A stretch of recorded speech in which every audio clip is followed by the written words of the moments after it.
DNA news Nashik, शोध सत्याचा।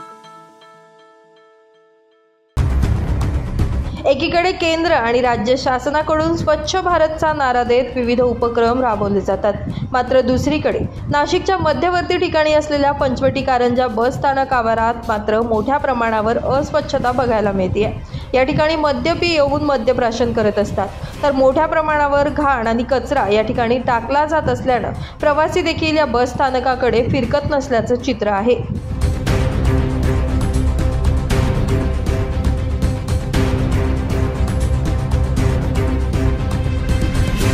बस स्थानकामध्ये प्रवाशांसाठी करण्यात आलेल्या शेडमध्ये मोठ्या प्रमाणावर घाण कचरा असल्यामुळे नागरिकांना उन्हामध्ये ताटकळत उभं राहावं लागतं। यामुळे नागरिक नाराजी व्यक्त करतात।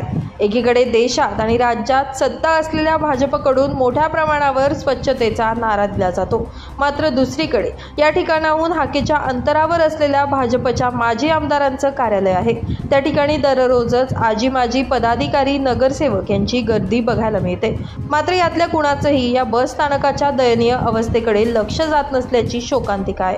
भाजपकडून शासनाच्या स्वच्छ भारत अभियानाला हरताळ फासली जात असल्याचं यामुळे स्पष्ट होते। दरम्यान संबंधित प्रशासन आणि लोकप्रतिनिधींनी याकडे गांभीर्यपूर्वक लक्ष देऊन या बस स्थानकाची होत असलेली दुरावस्था वेळीच सावरण्याची गरज आता या निमित्तानं निर्माण झाली आहे।